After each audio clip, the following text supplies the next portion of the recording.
टिके भल कर देखु यही पिकअप भ्यान को यही भ्यान रे कोयला चोरा चालाण होता जहाँ पुलिस जबत करिछि।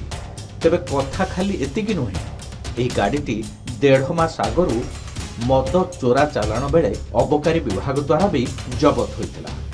जबत गाड़ी किपरि अबकारी हेफाजत बाहरी कोयला चोरा चालाण कला यहाकु नै एबे सारा सहर रे चर्चा। घटना को नहीं अबकारी विभाग उपरे प्रश्न उठी। जबत पिकअप भ्यानटी किभली बाहर को आसिला एवं सेथिरे कोयला चोरा चालाण हेउथिला ताकू नहीं आसिछि बड़ प्रश्न। तेबे गाड़ी मालिकंक ठारू खबर पाई से गाड़ी को जबत करछि पुलिस। ये हेउछि भद्रक ग्रामांचल थाना अंचलर घटना। अभियोग अनुसार गत नवेम्बर मास 26 तारिख दिन भद्रक जिला अबकारी विभाग मोबाइल स्क्वाड चोरा मद बोझे एक पिकअप गाड़ी को अगरपड़ा अंचल जबत करथिला। परे ही गाड़ीर ड्राइवर और मालिक कोर्टरू जामिन पाइथिले, किंतु गाड़ीटी अबकारी विभाग हेफाजत रे रहिथिला।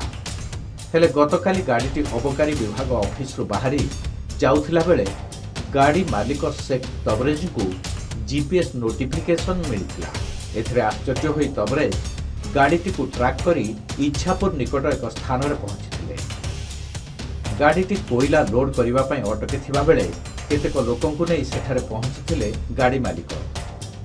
एथरे उत्त्यक्त होई दुर्बृत्त माने तांको आक्रमण करिथिले। परे गाड़ी को नै ड्राइवर अन्य एक स्थान रे लुचाई देथिला। तेणु तबरेज ए संपर्क रे पुलिस को जणाइथिले। तांको अभियोग परे ग्रामांचल पुलिस जीपीएस लोकेशन देखी ग्रामांचल थाना अधीनस्थ करकोरारू गाड़ी जबत करी थाना को आनिछंती।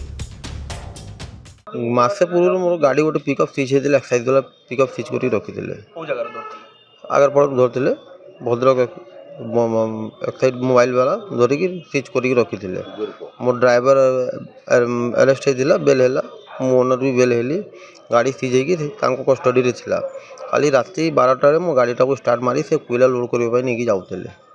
मु जीपीआर देखली मो गाड़ीटा मासेला स्टॉकर रे सीज होइकी पड़ीची। गाड़ी किमदा रूट रे चलची। मु तो बेल हिनी मो गाड़ी मु तांको फॉलो अप करके गली। गला पड़े मु घंटे पर तांको देखली इच्छापुर भीतर को गाड़ी गोटे बिल भीतर पुरकी कोयला लोड करूछंदी। एक्साइज वाला स्टाफ 2-3 जण अछंदी, तांको सहित कोयला माफिया भी किछि अछंदी। मु तांको काउंटर कली मो गाड़ी सीज हेती, तमे राति रे कोन गाड़ीटा एठी नेकी पळे आसीजो। तो मोर मारपीट करी धक्का फका मारिकी गाड़ी नेकी से पड़ेले। से बाटे जाइकी दोड़ा साई दे गड़ी की से नहीं गाड़ी लुचेकी रखिले कोंटी हमरो से जो केंद्र विद्या स्कूल कुरकुरा रे गाड़ी लुचेकी रखिले। पुणी राति 4टा रे मु खुजी खाजी सेठी गाड़ी पुणी पाइली। पाइला पर रूरल आईसी मु कॉल कली, से पीसीआर वैन पठिले। मु गाड़ी को नहीं गाड़ी रूरल थाना रे सिलेंडर करी छी। एक्साइज वाला को डिपार्टमेंट से गाड़ी सीज करी रहिने, तांको बारू गाड़ी नहीं जीवो की से एक्साइज वाला थिबे। का घर पुणे उधार तुमको आक्रमण करछंदी? हां मते आक्रमण मो गोड़ ए फ्रैक्चर होई छी। के जण 10-12 जण थिबे। जे मु बर्तन भद्रक कोर्ट रे 288 मिसकेस मळे मु बर्तन गाड़ी रिलीज पाई चिठी आछि एक्साइज को तांको मार्फत रे थिला बेले माने किभली को साहस रे से गाड़ी रे बर्तन कोयला चोरा चालाण रे नियोजित होई जे मु आश्चर्य होउछ। एक्साइज वाला को दायित्व रे थिया गाड़ी जदि बाहर चोरा चालाण व्यवहार तो हुए त लागि एथि दायी के। से मु भद्रक प्रशासन जिला प्रशासन को अनुरोध करुँ से यही माध्यम आपण माध्यम से निश्चित भाव में मो कथा गुरुत्व देवे और यार पुंखानुपुंख तदंत करेंगे। तेबे अबकारी विभाग द्वारा जबत गाड़ी अबकारी पुलिस हेफाजत बाहरिला केमिति, सेठारु जाई राति रे किपरि चोरा कोयला चालाण रे नियोजित होइथिला ताहा समस्त को आश्चर्य करिछि। तेबे घटना को नहीं स्पष्टीकरण दैछि अबकारी विभाग। मामलार पुलिस तदंत चलिछि। जहाँ रिपोर्ट आसिबो सेही अनुसार कार्यानुष्ठान नियाजिबो बोली भद्रक अबकारी अधीक्षक नरोत्तम मिश्र कहिसेंति। एबे एनै पुलिस किछि प्रतिक्रिया रखिने। गाड़ीटा को मु तांको ऑर्डर करथिली ताकर हेफाजत रे से रखिबे बोली हैला। तापरे आपण जो कथा बा एलिगेशन अभियोग करूछंती सेही अभियोग उपरे साबरंग थाना रे गोटे मामला रुजु होइछि। प्राथमिक अभियोग पत्र दाखल करिसंती। सेटा तदंत परिसर भितर जेहेतु अछि से तदंत उपरे मोर व्यक्तिगत मतामत देवा मु समीचीन मने करू नाही। मु तांको ऑर्डर करथिली, से तांको हेफाजत रे रखिथिले।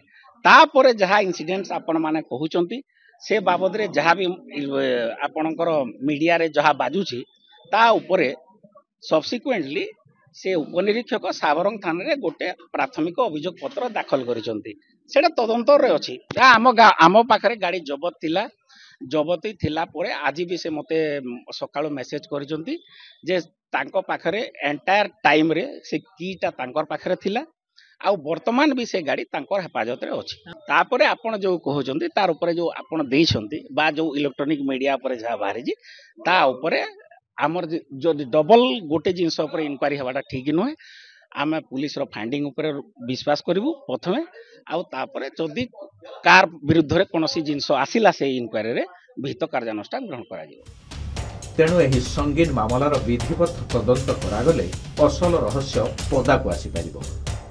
भद्रकरू नरेंद्र कुमार सामल रिपोर्ट के न्यूज ओडिशा।